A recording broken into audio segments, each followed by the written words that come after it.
चलिए आगे बढ़ेंगे। उमेश पाल हत्याकांड मामले से जुड़ी एक और अहम खबर सामने आई है।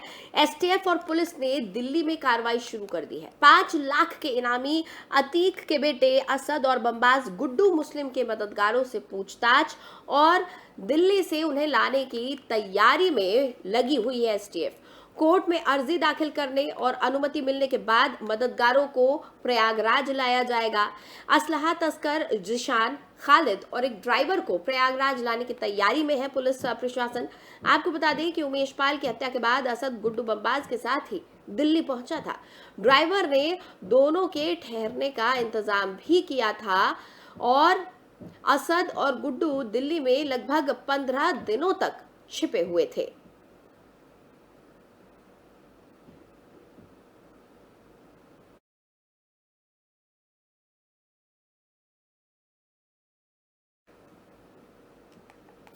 चलिए आगे बढ़ेंगे और बात करेंगे अब चंदौली की। चंदौली में निकाय चुनाव को लेकर पुलिस और प्रशासन अलर्ट हो गया है। निकाय चुनाव की तैयारियों का डीएम और एसपी ने जायजा लिया। इस दौरान डीएम ने आरओ और एआरओ को निष्पक्ष चुनाव कराने के निर्देश दिए। आपको बता दें कि जनपद में 4 नगर निगम के लिए 4 मई को चुनाव होगा। वहीं तहसील चकिया, तहसील सदर और तहसील मुगल सराय में नामांकन स्थल बनाए गए हैं और सभी मतदान स्थलों की सीसीटीवी कैमरों से निगरानी की जा रही है। सकुशल चुनाव संपन्न कराने के लिए पर्याप्त पुलिस बल भी मौजूद है। अपराधी किस्म के लोगों पर गुंडा एक्ट और जिला बदर के तहत की कार्रवाई की जा रही है।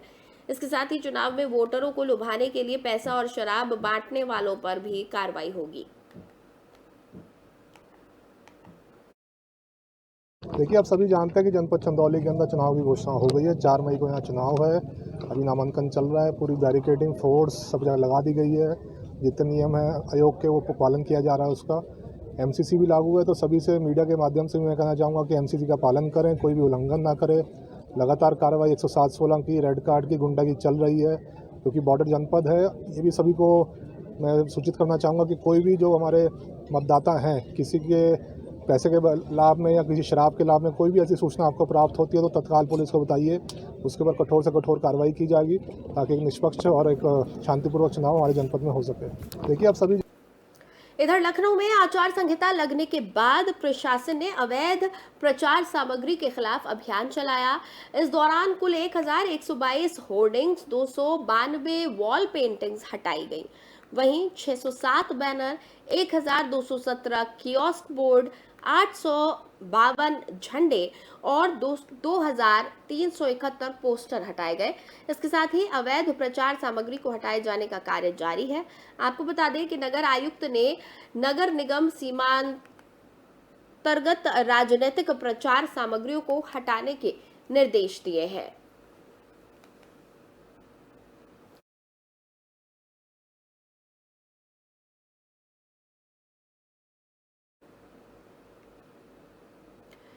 चलिए एक और खबर लखनऊ से आ रही है, जहां पर थाना जानकीपुरम पुलिस की एक बड़ी लापरवाही सामने आई है। पुलिस अब तक 10 दिन से लापता नाबालिग बच्ची का पता नहीं लगा पाई है।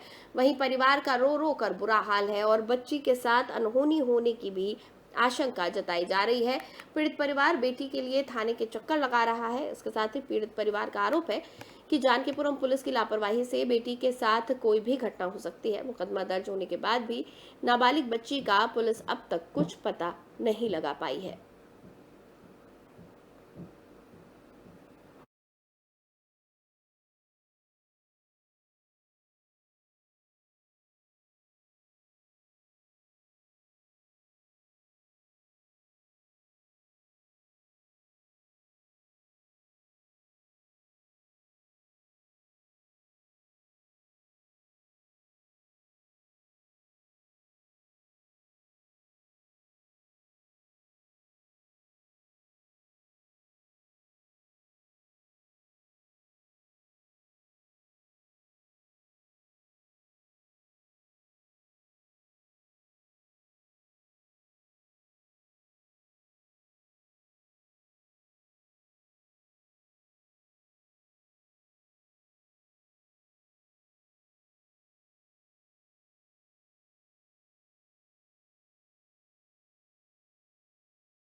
और अब खबर बलिया से, जहां पर एक सनसनीखेज मामला सामने आया है। यहां हेमंत यादव नाम का एक छात्र नेता, उसकी लाठी डंडों और क्रिकेट के बैट से पीट पीट कर हत्या कर दी गई।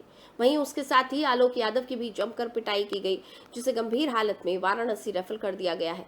वहीं गौर करने वाली बात यह है कि ये घटना कोतवाली क्षेत्र के जापलिंगगंज चौकी से महज कुछ ही दूरी पर सतीश चंद्र कॉलेज के बाहर हुई। इसी को लेकर पुलिस प्रशासन की कार्यशैली पर अब सवाल खड़े हो रहे हैं। इस मामले में पुलिस ने 9 आरोपियों के खिलाफ मुकदमा दर्ज कर लिया है। वहीं लापरवाही बरतने के आरोप में एसपी राजकरण नैयर ने जपलिंगगंज चौकी इंचार्ज को लाइन हाजिर किया है। पुलिस के अनुसार आरोपियों की जल्द गिरफ्तारी की जाएगी। आपको बता दें कि हेमंत यादव, जो कि 22 वर्षीय है, वो टाउन डिग्री कॉलेज में ग्रेजुएशन 3rd ईयर का छात्र था और वो जनपद मुख्यालय के देवकली स्थित एक घर में रहकर पढ़ाई कर रहा था। खबर है कि हेमंत छात्र संघ के लिए होने वाले चुनाव में अध्यक्ष पद पर चुनाव लड़ने की तैयारी कर रहा था। वहीं हेमंत मंगलवार को परीक्षा देने गया था। जानकारी के अनुसार जब वो परीक्षा देकर बाहर लौट रहा था, तब उस पर लाठी डंडों और क्रिकेट बैट से हमला हो गया, जिसकी वजह से उसकी मौत हो गई। दूसरी तरफ वारदात में घायल हुए हेमंत के साथी की भी हालत गंभीर बनी हुई है। हेमंत की मौत के बाद उसके दोस्तों और साथी छात्रों ने हंगामा मचाना शुरू कर दिया।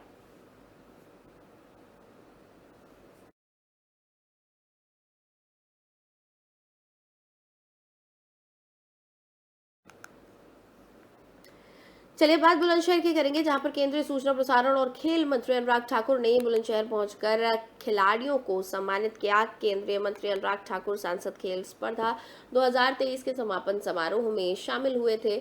जनपद में जगह जगह मंत्री का भव्य स्वागत किया गया। मंच पर मंत्री अनुराग ठाकुर ने कहा कि देश के खिलाड़ियों ने सर्वश्रेष्ठ प्रदर्शन कर जहां विभिन्न खेलों में देश विदेश में भारत का नाम रोशन किया, वहीं मोदी जी के नेतृत्व में बीजेपी सरकार ने देश के खिलाड़ियों का सम्मान बढ़ाने का काम किया है। उन्होंने कहा कि केंद्र सरकार ने खेलों का बजट कई गुना बढ़ाया है। अगले 3 सालों में 47 लाख युवाओं को स्टाइपेंड देने का काम मोदी सरकार करेगी। मंत्री अनुराग ठाकुर ने बुलंदशहर में बड़े स्तर पर इंडोर स्टेडियम बनाने का भी आश्वासन दिया।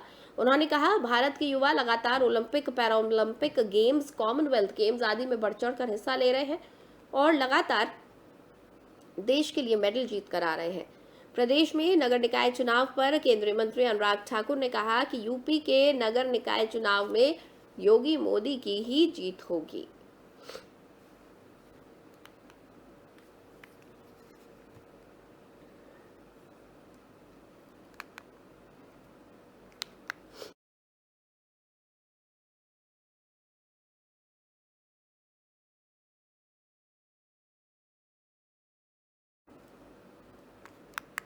चलिए आगे बढ़ेंगे। योगी सरकार के कैबिनेट मंत्री जितिन प्रसाद ने राजस्थान में सचिन पायलट के 1 दिन के अनशन पर जोरदार हमला बोलते हुए कहा कि आप देख रहे हैं वहां क्या हो रहा है। ये भारत जोड़ो तो नहीं है, ये कांग्रेस जोड़ो होना चाहिए। सुनिए।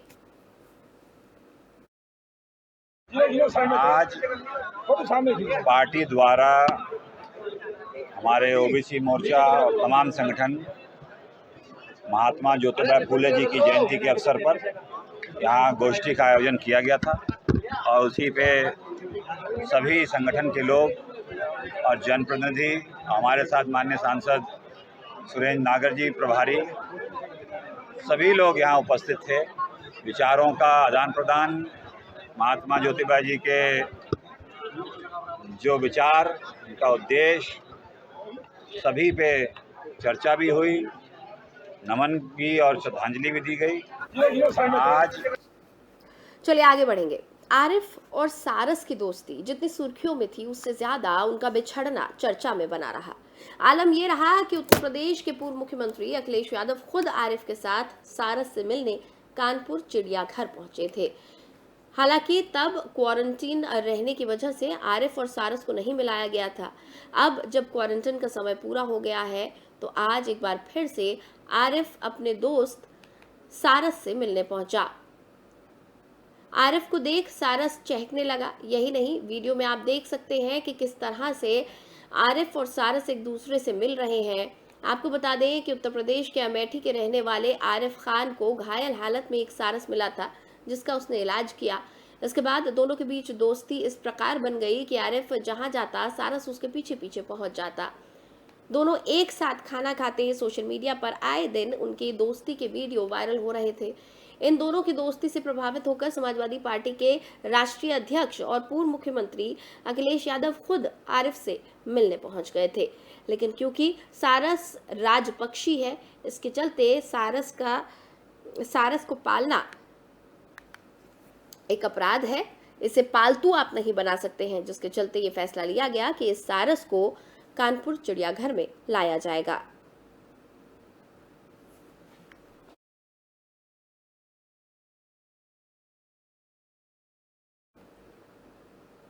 और फिलहाल उत्तर प्रदेश की खबरों में इतना ही। मुझे दें इजाजत।